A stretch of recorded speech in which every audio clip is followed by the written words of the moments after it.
The views and opinions expressed by the guests on this podcast are that of their own. In no way, shape, or form do they reflect the official policy or position of the Bottom Dwellers Dive Shack.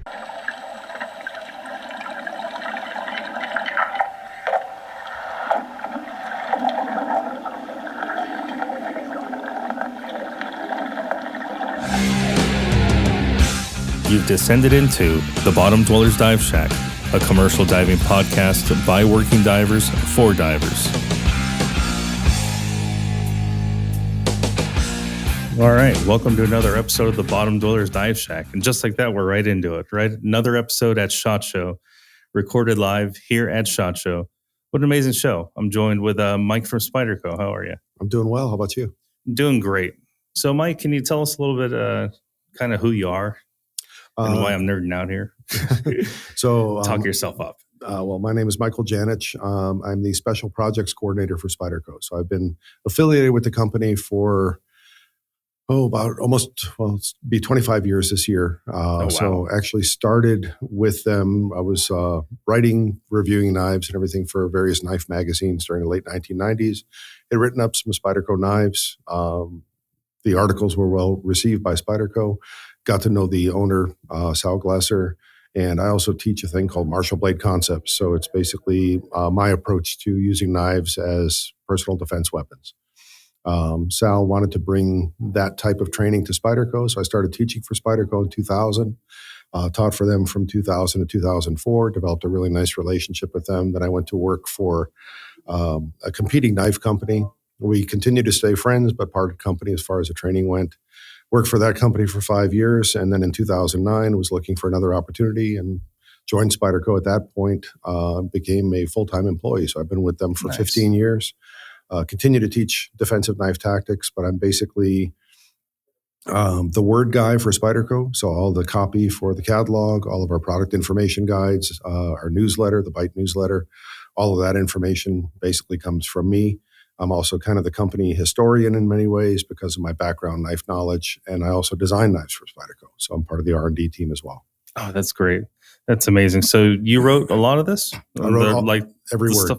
Oh, nice. I'm looking at the product reveal for 2025. Some great knives are coming out, and it's pretty cool. So for those listening out there, if you start your own knife podcast, if you already have one, you could potentially turn it into a career. And that's kind of what you did, right? You were writing articles, you were, reviewing and all that stuff. And next thing you know, you turn your passion into a career. Yeah, it was one of those things where I was, a former military, so a military veteran, worked for the government for 15 years. And during that entire time, the hobby was knives and martial arts and everything else. I was very passionate about that. But once I was able to take my interests and combine that with an actual full-time job, life doesn't get much better than that. So that's great. Yeah. I tell you what, the knife community is amazing. I mean, there's so much stuff out there. Props to all those that are, doing. To us, the whole social media stuff, I'm not going to say it's stupid because it's pretty cool to see the new videos and everything, but it's like, who's got time for all that? Right. But the knife community is amazing. They make the time for it. Most of those people have full-time jobs that are just enthusiasts. And it takes a lot of time to do what they do. Well, the cool thing about the knife community is because knives have always been such a traditional thing, there's so much, kind of old school tradition that surrounds the knife world. I think even in modern times with, high tech and all that kind of stuff, there's still a lot of that, that sentiment, that flavor, that tradition that kind of shines through. So you really get kind of that old school feel of the community. It's much more family oriented, I think, than a lot of other industries. Gun community is the same way. But the knife community being kind of that old school type of thing, it just gives you a different feel. You get a real sense of being part of a community. Nice. Yeah. They say don't bring a knife to a gunfight, but if you bring a Spyderco throwing knife, you might have a chance, right? Yeah. Just messing. Just kidding. Let's not go there. No. But as far as commercial divers, which is our bread and butter for our podcast, that's the majority of our listeners. We love knives. We love anything you could take in the water. Mm-hmm. And Spyderco is one of the only companies that, makes a trusted, reliable knife that you can carry with you day in, day out in the water. Reason why we love those knives so much is because they have helped us out of many a jam. They've helped me out of many a jam for sure. This, saved countless lives. And as far as the knife community among the divers, we're passionate because it literally is life-saving for us. Bust our knife out and cut away rope if we're tangled up in it, or, nets or whatever else, we need to do. So yeah, it's an indispensable tool for divers. The founder of our company, Sal Glesser, he's a diver. His son, Eric Glesser, who currently is functionally our CEO, also a very avid diver. So when you go back and look historically at even some of the rarest and most collectible Spyderco old school products, we had things like dive probes and stuff like that really reflected Sal's avid interest in diving way back when. He spends about half the year in Hawaii these days. So very, very much in tune with the needs of both sport and commercial divers. Yeah, it's pretty cool. I did see one of those dive probe knives, Spyderco dive probe knives on eBay. I forget how much it was. I know we got some listeners out there that probably have one. They probably have some of the rare ones, the early ones. And if you do, give a shout out, tag Spyderco, and show us a picture of your knife. That would be great. Yeah, that'd be amazing. I would definitely post it. Yeah, very rarely seen these days, but definitely prized collector's items, and the folks who have them treasure them. Every time I mention something like that, I mean, divers come out of the woodworks with, oh yeah, I got that. The funny thing is that we located a dive helmet that somebody was looking for through one of our listeners. Is kind of funny. It's pretty neat. So the power of the social media, power of the podcast, you definitely unearth some cool stuff. As far as knife making is concerned, because that's the next step. Enthusiast, you get into the history of it. I've got friends that also make their own knives, and they tell me it's just so much satisfaction with that. Do you have any background making? So I've done some knife making. I don't consider myself a knife maker, but because it is an art, right? Oh, absolutely, and there's various like any other art form. There are various levels, I guess you could say. So some people will focus more on purely utilitarian stuff. Some people will produce stuff that is, truly beautiful works of art. And then some people take that art to, even higher levels. They add engraving. Of course, when you look at forging and Damascus steel and pattern welded steel, that's an entire different level of craftsmanship there. So really there's a broad spectrum of way of applying skills. For me, the knife making that I've done has been more of a hobbyist type of thing, but also in prototyping designs that I've come up with to be able to make something that I can feel in my hand and essentially kind of evaluate and fine tune before I would present it to Spyderco or another company for production. I want to make sure that I work out all the kinks first. So most of my knife making activities have been very limited, but in that regard, primarily creating prototypes and concept models. Oh, that's gotta be fun. Yeah. What's like the coolest prototype you've done? The coolest it's prototype. Hard to describe it, right? Oh, no, actually, it's interesting because it's a knife that will be sold for the first time in the U.S. So I've always been a Balisong fan, the Filipino butterfly knife. I've been playing with those since 1980. Actually made my first one because I couldn't afford one from the commercial sources at the time. So I made one from an old throwing knife and taught myself the mechanics of using a Balisong. Always been fascinated by that knife, but also realized there are two handles to that knife. One is what they call the safe handle, which you want to hold on to. And the other one is what's called the free handle, because that's the one that swings, or the bite handle. And it's called the bite handle because if you grab that one, the edge can contact your hand and cut you. So I was thinking of, is there a way of creating a design that would make the safe handle more prominent so you couldn't inadvertently grab the wrong handle?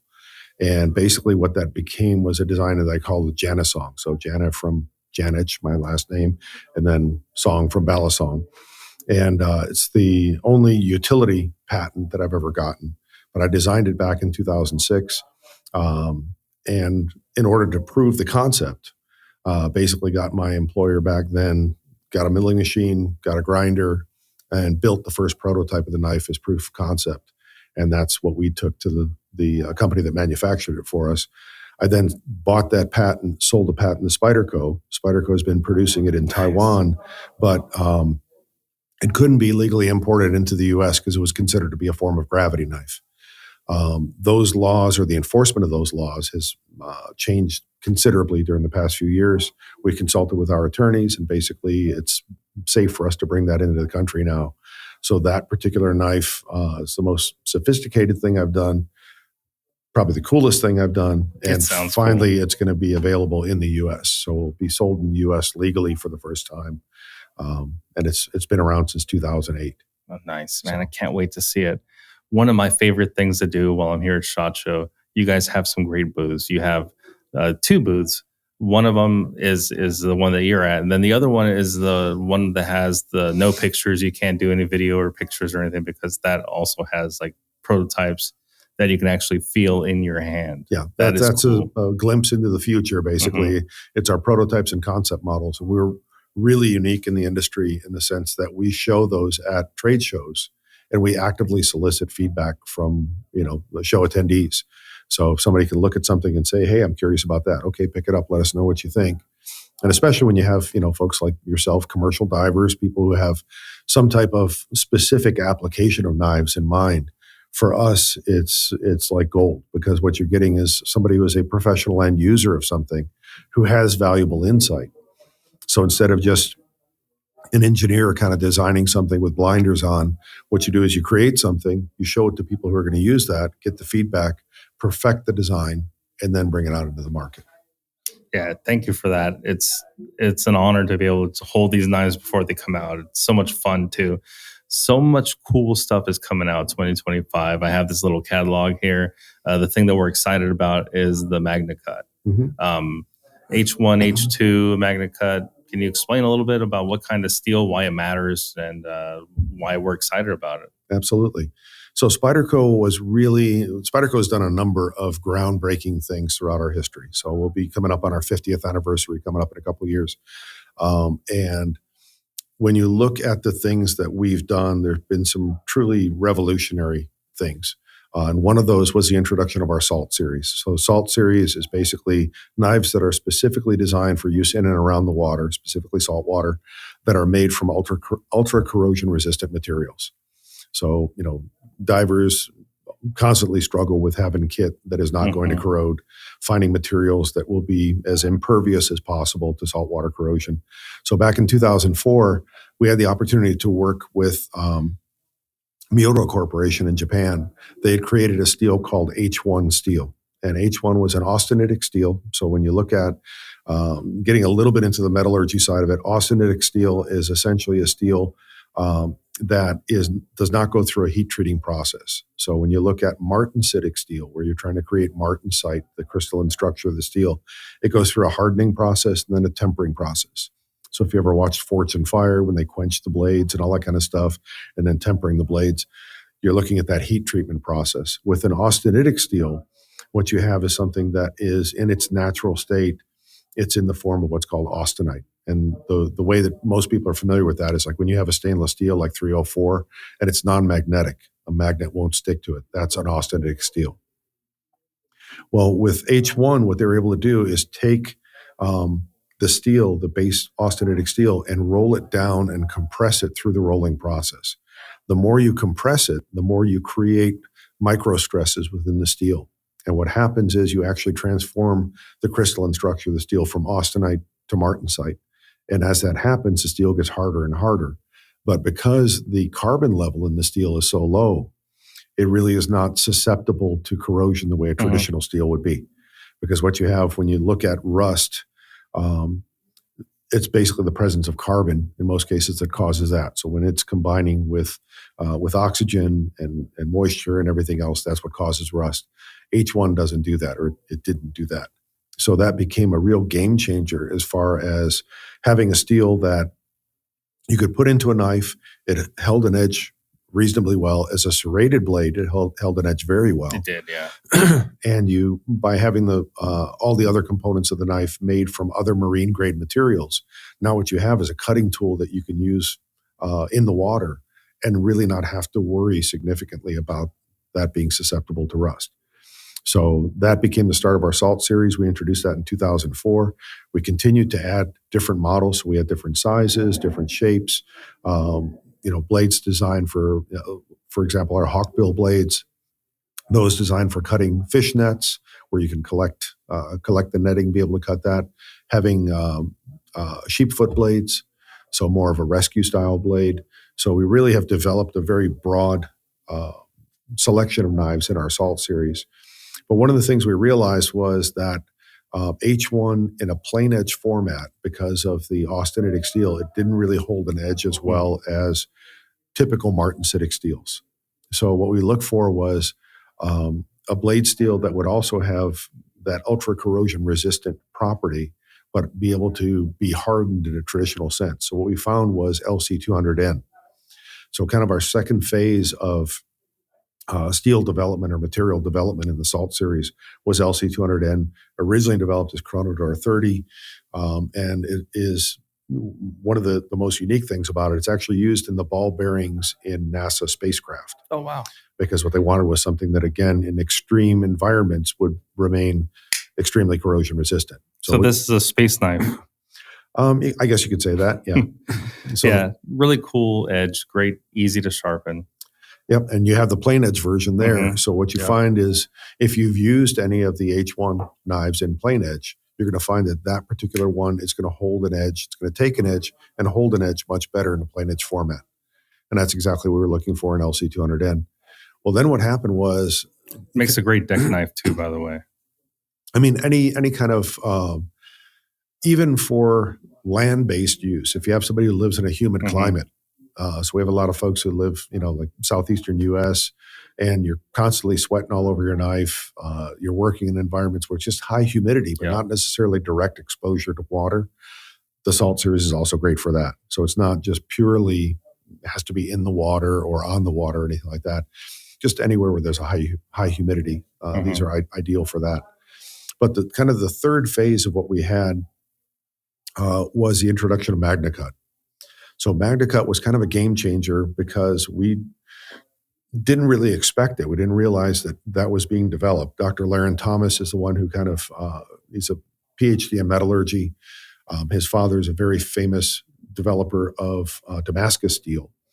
And he wanted to come up with a new steel that was very much kind of counterculture as far as traditional metallurgy. What I mean by that is, if you're familiar with D2 tool steel, D2 has always been right at the threshold of being stainless. So it's a die steel, it's a tool steel, it takes a really good edge, it's very tough, but its chromium content was about 12%.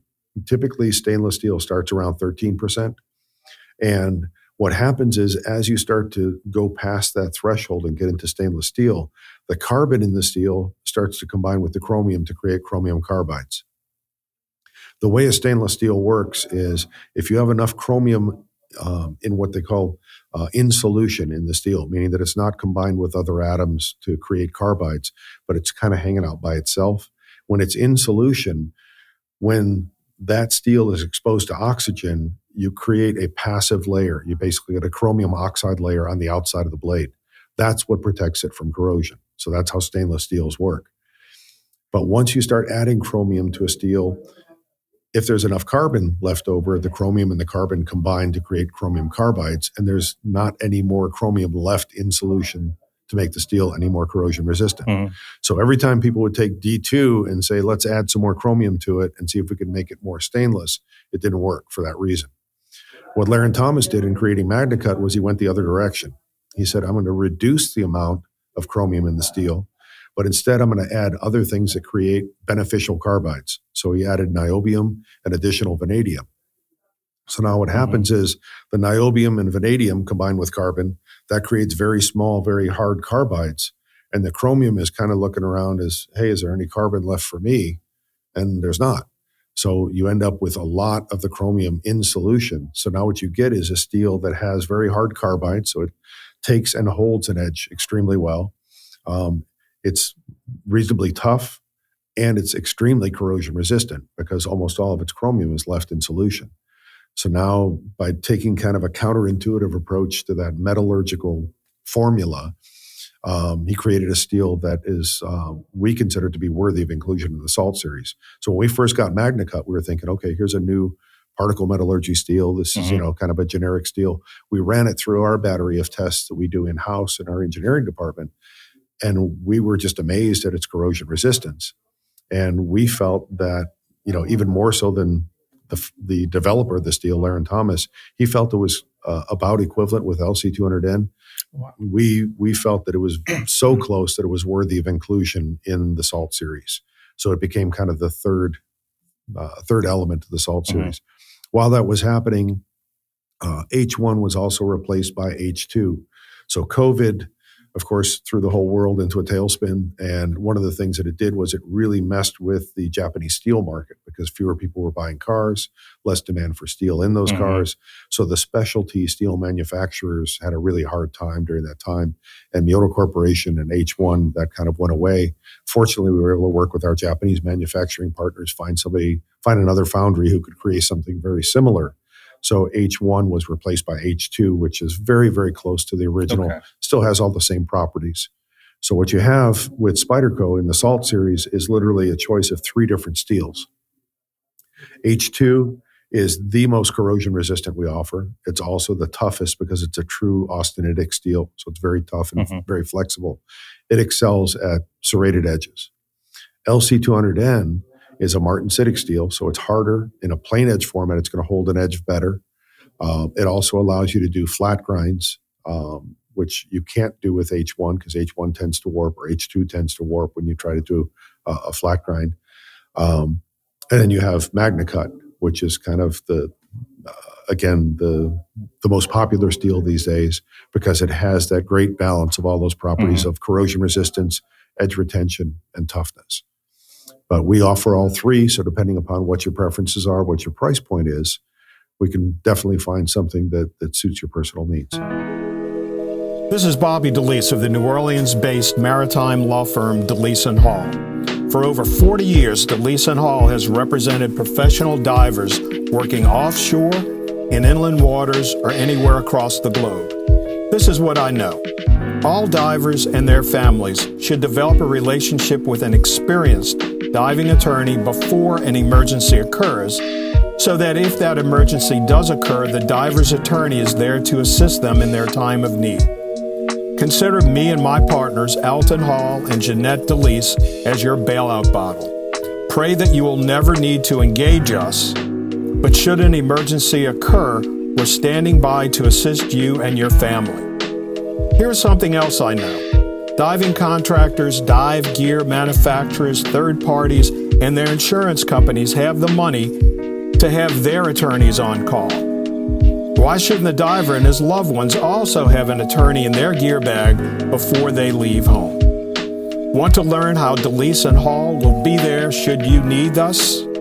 Give us a call at 1-800-DIVER55 or call me on my cell at 504-460-6200. That's 1-800-DIVER55 and 504-460-6200. Visit us at our website, www.divelawyer.com, or the DeLeese & Hall Facebook page. This is Bobby DeLeese signing off. We're DeLeese & Hall, the diver's attorneys. And remember, not all sharks swim in the sea. Thanks and dive safe. That's really cool. Once I saw that you were including the, tell you the truth, a lot of us knew Magnacut. You guys, we had a feeling you were going to do the SALT series of Magnacut. We were asking for it. You heard it. You're like, yeah, we're still looking at it. And then now it's like, yeah, all right, here you go. It's going to happen this year. And we're super excited about it. It's really cool. And I don't think any other companies out there know what they have, because Magnacut's available to all the other knife makers too. It's not like it's a Spyderco Scientist or anything. This is so Magnacut is available to other companies, and there are other companies out there who are using it as part of a kind of water-oriented line. But one of the things that's different, and one of the things that Spyderco does better than anybody else, you're familiar with galvanic corrosion. Yes. So when you think about Very similar. stuff in a marine environment, especially when you actually have salt water and everything, you have to look at the combination of different alloys you might have in close proximity to one another. Mhm. So when you have that galvanic corrosion happening, it complicates things, because when you're trying to make a knife that has multiple metallic parts, Yeah. now they all have to live happily together. And that's one of the things that a lot of other companies simply don't have the experience that Spyderco has. So we are very, very aware of the needs as far as the different component parts within the knife. In some cases, we add extra protection in the form of various coatings on those parts. Okay. So what we do is we make sure that all of the parts, all the component parts on one of our Salt Series knives, especially our folders, that they can coexist happily, even in an environment that would really drive galvanic corrosion. And that's one of the things. I think it's still a learning curve that a lot of other knife companies, they may have Magnacut, they may have a blade that is very resistant to corrosion, but the other components of their knives, they haven't caught up as far as that goes. And we're still a leader in the industry in that regard. I brought that up yesterday to a company. I'm not going to mention the name because we're all one big happy knife family. Mhm. But I brought it up. I said, it's great that you got Magnacut. That's so cool, totally nerding out. And then I saw the little different component parts. I'm like, what are these? Are these going to last as long? And he's like, well, I'm not really sure. I'll have to go check on that. I'll get back to you. It's like, yeah, that's the question. Is everything else as... And that's one of the other things when you look at our knives, sometimes you'll see things like, for example, in the Salt series, we have our Pacific Salt 2, for example.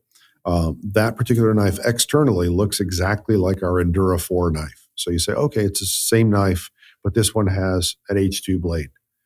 Actually, when you look at the handle construction, first of all, it doesn't have stainless steel liners at all. So externally, it looks identical, but the internals are completely different. It only has 2 fiberglass reinforced nylon halves that snap together. The spring for the backlock is a different material. The backlock itself is a different material. The blade is a different material. So literally all of the hardware, all the components, the pocket clip, everything else, again, it's a very sophisticated formula of making sure that all the materials of those component parts are compatible so that when they're put into an environment like salt water, that they can coexist and not literally cause each other to corrode. That's nice. That's so cool that you guys take that much, care into making sure that, all the components are not going to rust on us. Well, we want to make the very best products we can. And it was a steep learning curve for us to be able to develop what we did. And there along the way, we realized, hey, we never anticipated this particular thing. Okay, how do we solve this?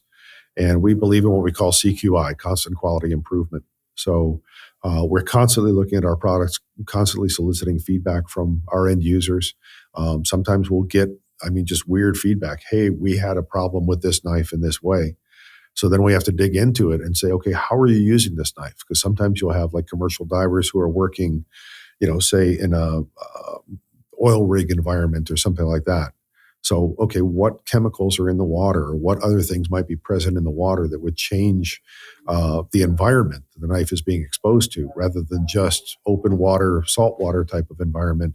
Is there something specific that may change those dynamics? And then how do we need to update our products to make them perform better in those specific circumstances? I thought it was kind of funny. I was a young rookie diver, came out with a knife, said, make sure you have a knife. I'm like, all right, I'm going to go get a knife. Went to a Walmart and got one of those Coast knives. And I'm like, they're like, hey, Mondo, go cut this line or whatever, right? And I'm there sawing on it. Looking at my coworkers, looking at me, it's like, what the heck? He comes over to me, he's like, dude, throw this away. Get what we all have. Just get what every diver has. Get yourself a Spyderco. Nice. Then after that, it's like, never went back. It's too funny. Just get what everyone else has. And we love hearing that. The feedback we get from people who actually put our knives through their paces every day, and especially folks who are using them as an indispensable tool as part of their profession, you can't be more grateful than that, to be able to get that feedback, to know that you made a product that they use every day and they rely on, and in some cases rely on to potentially save their own lives. Yeah. And like I said, you can talk to any diver and they can tell you a story of how that knife saved them. Right. A lot of divers will carry 2, one to use, one to lose type of thing, And no, it's a testament to the brand, that cares about us for the most part. Do you work out of Colorado? I do. So we are headquartered in Golden, Colorado, so just west of Denver. I actually live in Firestone, about 40 miles north of there. So, but I work mostly from home, but also go into the office on a regular basis. I mean, that's a really special place too, right? Can you tell us a little bit about the Golden, Colorado factory? Is it a factory? It is a factory. So Spyderco, again, our brand has been around. Spyderco brand has been around since 1976. We started making knives in 1981. And during the early days, the founder of our company, Sal, and his wife, Gail, they actually were pitchmen. So they were driving around the country. They had a converted bread truck that was basically their mini mobile home. And then they towed a 1968 VW Bug behind that. And they were selling sharpeners. So they were kind of old school pitchmen selling our very first knife-oriented product, the Spyderco Sharp Maker, at county fairs and trade shows around the country. And the ceramics for that were actually made in Colorado, made in Golden, Colorado, by Coors Tech. So the Coors Brewing Company, they have their own ceramic laboratory. Oh, wow. And basically, they had their first child. Child was getting ready to go to school. Golden had good schools, and they decided to settle in Golden, Colorado. And that became Spyderco's headquarters. And the company just grew from there. But I mean, it's a beautiful area. Golden is right at the foothills of the Rockies. So you're literally at kind of the gateway to the Rocky Mountains. For folks who love to ski, they could live kind of in the flatland area right adjacent to the foothills. And if you want to go skiing, you're up in the mountains in less than an hour.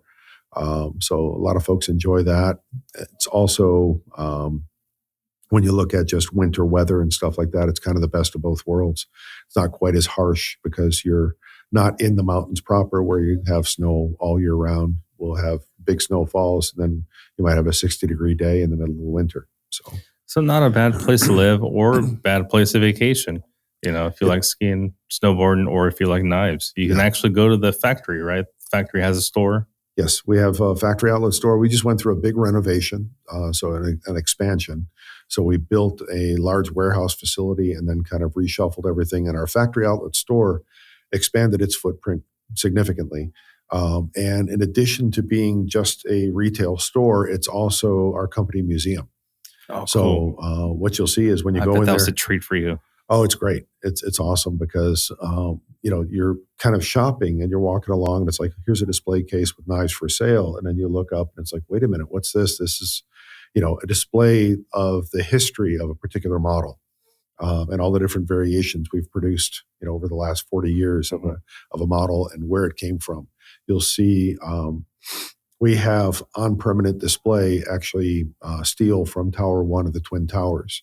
Because when the Twin Towers were attacked, we sent rescue knives to the first responders who were searching for survivors. Sal is from Brooklyn, so New York is very near and dear to his heart. So we have a very close relationship with the first responder community. So it's one of the few places where you can see in Colorado actual girders from the Twin Towers on display. We have letters and challenge coins and all kinds of things from the military members that we've supported around the world.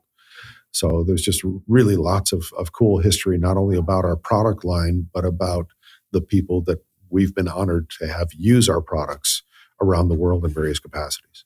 That is great.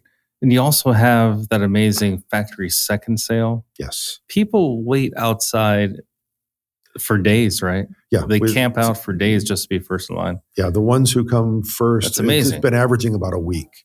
So they'll literally camp out for a week on our front lawn, waiting to be the first in line for the factory second sale. And that's usually the weekend before Thanksgiving. And it's an event. Sounds like fun. To cool. Everyone else, that doesn't know, they're like, you guys are crazy. But us, it's like, no, that sounds like fun. Well, it's great because it's people who are, very enthusiastic about Spyderco, obviously, very enthusiastic about knives. So they show up and, they're out there smoking and joking and, just enjoying kindred spirits. So you got people that, think and value the same things that you do, and you talk about knives, and you know, hey, I got this. Have you ever seen one of these? And they just really make it a social event leading up to the sale itself. It's a week-long tailgate almost. Yeah, exactly. It's a great way to put it. Yeah, that is so cool. Wow. That is there any other special treats that you can share with me as far as like any new news or any products besides, what we I think the have main here things to look for, so one of the things that we do, obviously you have the catalog there. We call it a reveal. So we have our main catalogs, which are our annual catalogs, the kind of the primary reference that we'd have for our product line. And then as we introduce new stuff, we reveal it in the catalog supplements. One of the frustrations that we share with our customers, sometimes we will show something that we think, hey, we're so close, we're ready to put this out there and have this available to the market. And then somewhere along the way, we hit a snag. People say, when is this going to be ready? And the real answer to that is when it's right. Sometimes getting it right takes longer than we anticipated. So, for example, our black and yellow G10 handles. So when you look at those, what we call our Caribbean bidirectional texture pattern, what you have are alternating layers of G10, black, then yellow, and we machine away the top layer of black to reveal the yellow. Well, getting the consistency of the quality of the material and also the consistency of the machining to make sure that that is as clean and as attractive as possible was more challenging than we thought. There were simply variations in the layering of the G10, and that affected the aesthetics of what we were getting. So it took us longer to perfect that process than we thought. But what you're going to see now is as we've gotten that dialed in, you're going to see that spread across other models. So you can see that we have the Military 2 is now the Military 2 Salt in Magnacut. That's cool. You see the Manix 2 Salt and Magnacut. What you're going to see is just like the Para 3 there in the black and yellow, you're going to see those themes carried through. So more knives in Magnacut, more models in Magnacut, more of them with that black and yellow texture. So you have not only the grippiness that you would want working in the water, but also that higher visibility, something that you can see more easily underwater. So you're going to see more of our U.S. made models in Magnacut and with the salt treatment. So the log jam is going to break a little bit. So you're going to see that line expand. So for fans of U.S. made product, fans of Magnacut, all of that stuff is going to blossom here real quick. That's amazing because there's certain designs that aren't available, like in the Salt series. It's the only one that we use for the most part in a marine environment. But now all the other designs are going to open up because you're going to use Magnacut. Correct. For those blades, and also the component parts are going to be.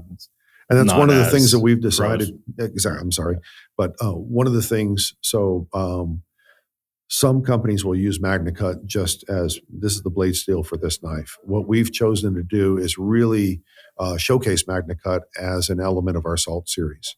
So when you see a Spyderco knife with a Magnacut blade, it's also going to have all of the other marine grade components that are compatible with that to be able to avoid that galvanic corrosion. So we're really, anything that we put a Magnacut blade in is we're going to make it salt worthy across the board. And that way we're not just dropping a Magnacut blade into an existing knife and saying, oh, it's got Magnacut now. Because we don't want somebody to think, we want them to equate Magnacut from Spyderco with ultra corrosion resistance and that reliability of the entire product. So we don't want to confuse things and simply have a Magnacut blade and standard components. We always want it to be completely salt worthy. So you're going to see that expansion of the Salt line into those other models. I mean, to me, that's huge news. If it's got a Magnacut blade on it, the rest of it's going to be corrosion resistant. Yep. And that is our intent right now. We actually had one of our new knives that we're having made by Lion Steel. They make versions of it with a Magnacut blade. We chose a different blade steel. When I asked our management why we did that, they said we don't want to have that confusion of a Magnacut blade, but not having compatible marine grade components for the rest of the knife. When it's a Salt series, it's elite and it's specific to us. So we want to make sure that we're faithful to that across the board. That's pretty cool because thing about knives, not only do they have to be usable, practical, but they also have to look good and they got to feel good. Yep. Like that's the big thing. It can look good, but it might feel terrible, right? It might not be balanced. Right. I mean, do you have trouble with some of that? What it comes down to, That's why you prototype, right? True. I also have my own little control group of my private martial arts students. So when I prototype something, I've got big biscuit eating boys. I got people of smaller stature, different size hands, and all that kind of stuff. Different. So what it comes down to is any kind of tool is fixed in its size and shape, whereas the human body, and especially the human hand, is organic. So you're going to have different sizes. You're going to have people with long fingers, short fingers, all that kind of stuff. So all those dynamics of the human element of that, once you have that interface with the tool, if you have any sophistication in the tool design whatsoever, if you have finger grooves, if you have contours and everything else, for some people it's going to feel good. For some people, not so much, unless you have something that is so generic. Like, you think of a straight-handled hammer. Okay, that is truly one size fits all. Yeah. But when you have something that is designed to have more traction or have more aesthetics by having those finger grooves and stuff, for some people it's going to feel comfortable, some people not so much. And that simply is the nature of the beast. It's like walking into a shoe store, you're a size 10, and you say, this size 11 stuff, just throw this stuff out, it's useless. And it's like, no, it doesn't fit you, but it doesn't mean that it's not still usable for somebody else. So it's kind of the same thing when it comes to knives. And that's one of the reasons we want to have such a breadth of product designs available. So when you look at our Salt series, we have the Salt 1 based off our Delica model. It's for smaller hands. We have our Tasman Salt with the Hawkbill blade. We have the Pacific Salt 2. We have the Caribbean Salt. We literally have well over a dozen different designs, different shapes, different handle sizes, different constructions, different lock mechanisms. So again, what we're trying to do is to offer that ultra corrosion resistant performance, but in a broad selection of designs. So you can find something that fits you ergonomically. If it's going to be a daily carry tool, we want to make sure you're carrying something that is also legally permissible in your jurisdiction. So as far as, blade length and stuff like that, we give you as many choices as we possibly can so you can choose something that meets your needs best. Yeah, that's great. No, that's why you have so many, because everyone's different. Everyone's got different tastes, different size hands. And I just love the feeling of getting a new Spyderco right out of the box. Great box. I love the boxes. Get that little sticker. Yep. One of the first things I do, pull it out. I get the kids over. I'm like, hey, check this out. And I shave my arm a little bit. Shave some of the hairs off. They're like, whoa, it's that sharp. Yeah, it's that sharp coming out. Yep. A buddy of mine told me that we can actually send our knives to the factory and they'll sharpen them for us. Yes. Yeah. You can send it back to us at any time and we'll sharpen the knife. We'll also look at it. If there's anything that needs refurbishing or anything like that, we will tune up your knife and send it back to you. If it's anything major, like sometimes on rare occasions, we'll have people break a tip or something like that. Yeah. We can, our warranty repair department is really, really good. And they will stand by it. We will stand by it. People often ask us, what is your warranty? We say it's a fair and proper warranty. And it's like, what does that mean? I've literally seen our warranty repair folks repair stuff that is 20 years old. So if those H1s, right? If it's something that we feel, if there was any kind of a shortcoming in materials and workmanship where it's our responsibility, we'll stand by it. If it's something that maybe a knife was used a little bit too hard or something like that outside the parameters of normal use, then what we'll do is we'll say, okay, we can fix this for you. Here's a nominal charge. Pay that charge. We'll fix it and get it back up and running for you. But we really try to stand behind our product. And if you're using your Spyderco knife in the way that it's intended, you can count on it literally for a lifetime. Yeah, no, you sure can. I think it's so cool that, we can send our knives to you, sharpen them up, tune them up, Yeah, we typically don't just charge ask an arm and a leg. No, we just ask return shipping charge is all we ask for. So the sharpening itself is at no charge. And we try to respect, some people love the edge that they put on their knives. So sometimes they'll return something to us and say, hey, can you tune this up, but don't touch my edge. Okay, just include a note. Nice. We'll respect your wishes and we're not going to do anything to your knife that you don't want us to. We really try to be as flexible as we can in providing that service. No, that's really good to know, because I know I've had a knife before where one of the screws fell out somehow. one of the screws in the handle. So you'll be able to take care of that if it's in there. For screws, the best thing to do is so if you go to our website and there's a warranty repair section on the website, what we have is a form where you can fill out the form. And the best thing to do is to take a picture of your knife open both sides. So if you're missing a screw or something like that, point to the screw that's missing, take a picture of the knife both sides so we can clearly identify what model it is. Send that to us, and for just missing screws and stuff like that, we'll send it to you free of charge. Oh, nice. That's perfect. So no problem with that. If you break your clip or something like that, there is a nominal fee for buying replacement clips. But simple, a missing screw here or there, stuff like that, that's no charge. We'll send that out to you, no problem. And if you're listening and you need a clip, just send me a message because I've got plenty of clips. That's the first thing I do when I get a knife is I take the clip off and I'll put a little shackle through it. Sure. So that way we can hang it up on our harnesses. Yep. A lot of divers will do that. We used to make have plenty of plenty of clips. Yeah, but we include the lanyard hole on I think virtually all of our salt knives. I can't think of any salt knives we don't include it on for exactly that reason. And we try to make the lanyard hole generous enough to where if you do want to put a shackle on it, it's an easy process. Yeah. Well, I don't like to feel the clip underwater. Okay. Yeah. Fair enough. But thank you, though. Customer's always right. You know what? Thanks a lot for doing this. This is like a special treat for the Bottom Dwellers Dive Shack. Our podcast, like I said, it's geared towards the commercial diver, but it's also geared towards those that are interested in what we do. They're geared towards, knife enthusiasts for sure, and watch enthusiasts. There's a lot of stuff that's associated with what we do that we draw like a breath of people. And thank you for talking with us and talking to our loyal listeners. Absolutely. My pleasure. And thanks for the opportunity. This is great to be able to share a little bit of the background of our Salt series with your listeners.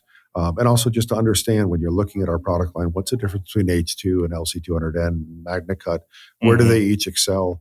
The more we really believe in education and the more that we can share as far as that background knowledge to help people make the right choice the first time as far as choosing one of our knives. That's really what we're all about. So opportunities like this are for us, golden because it just lets us reach. Just like Colorado. Yeah. We get to reach out to people who are interested in our products and help them make the best choice. Nice. Awesome. Thanks a lot, Mike. My pleasure. All right. Well, we will see you guys next time on the Bottom Dwellers Dive Shack.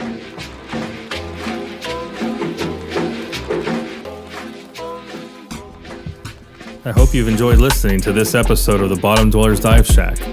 Make sure you like and follow on our social media pages on Instagram and Facebook. Please share this podcast with your friends or anyone interested in commercial diving.